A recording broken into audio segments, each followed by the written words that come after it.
அன்பான நேயர்களே, நம் வீட்டில் உள்ள சிறு குழந்தைகள் உடல் சோர்வுடனும் அசதியுடனும் இருந்தால் நம் வீட்டிலே இருக்கக்கூடிய பொருட்களை கொண்டு ஒரு மருந்து தயார் செய்து கொடுக்கும்போது அவர்களின் வளர்ச்சி புஷ்டியாக இருக்கும், நன்றாக வளருவார்கள், பார்ப்பதற்கு அழகாக இருப்பார்கள். நம் வீட்டில் உள்ள செல்ல குழந்தைகளை நன்றாக வளர்ப்பதற்கு நமக்கு வீட்டில் உள்ள பொருட்களை கொண்டு ஒரு மருந்து தயார் செய்து கொடுக்க முடியும். இந்த மருந்து தயார் செய்வதற்கு நமக்கு தேவையான பொருட்கள் பேரிச்சம்பழம், அக்ரோட் விதை பருப்பு, பாதாம் பருப்பு, ஏலக்காய், நாட்டு பசு நெய் மற்றும் தேன். இந்த மருந்து தயார் செய்வதற்கு நாம் எடுத்து வைத்துள்ள பொருட்களின் அளவுகளை பார்க்கலாம். பேரிச்சம்பழம் 20 கிராம், பாதாம் பருப்பு 20 கிராம், அக்ரோட் விதை பருப்பு 20 கிராம், ஏலக்காய் 3, நாட்டு பசுனை தேவையான அளவிற்கு, தேன் தேவையான அளவிற்கு. இந்த மருந்து தயார் செய்வதற்கு பாதாம் பருப்பு, பேரிச்சம்பழம், அக்ரோட் பருப்பு இவற்றை நன்றாக விழுது பதமாக நெய் விட்டு அரைத்து வைத்து கொள்ளவும். இப்பொழுது இந்த மருந்துடன் ஏலக்காய் 3 எடுத்து நன்றாக தூள் செய்து சேர்க்கவும்.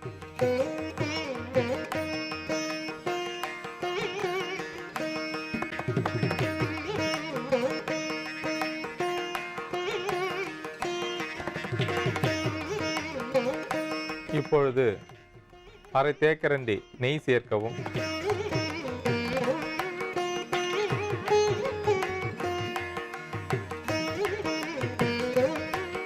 இப்பொழுது அரை தேக்கரண்டி தேன் சேர்க்கவும்.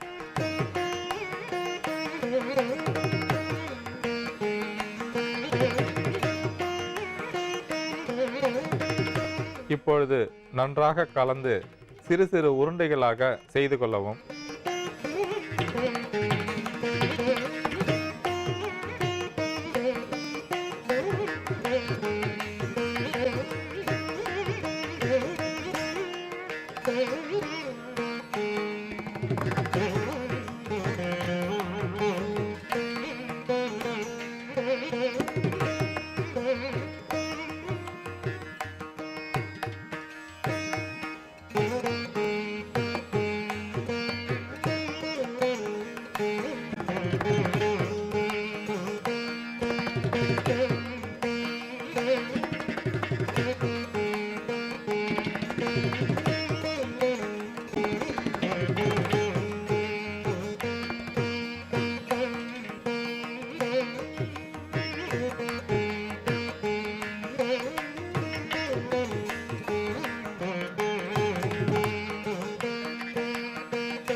புதினா போண்டா தேவையான பொருட்கள்: புதினா 1 கட்டு, பாசிப்பருப்பு 100 கிராம், துவரம் பருப்பு 50 கிராம், உளுத்தம் பருப்பு 2 தேக்கரண்டி, கடலை பருப்பு 2 தேக்கரண்டி, பச்சை மிளகாய் 2, இஞ்சி சிறு துண்டு, தேங்காய் துருவல் 1 கப், சீரகம் 1 தேக்கரண்டி, எண்ணெய் தேவையான அளவு, உப்பு தேவையான அளவு.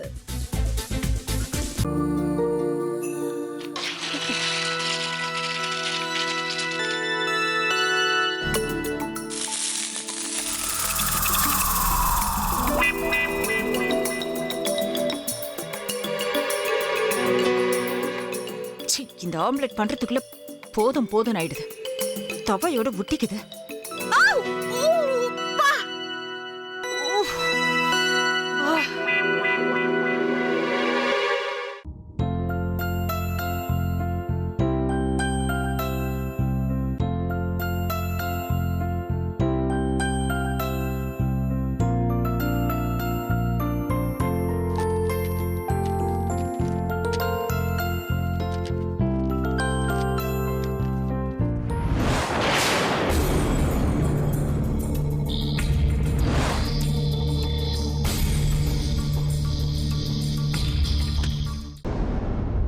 அமிர்தா இப்ப என்ன பண்ணிக்கிட்டு இருப்பாங்க?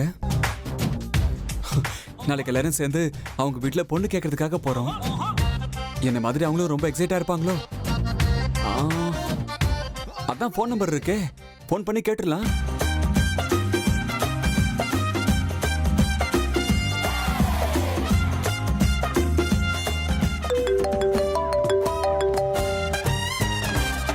ஹலோ. ஆஹா, தேன் மாதிரி உங்க வாய்ஸ் ரொம்ப ஸ்வீட்டா இருக்குங்க.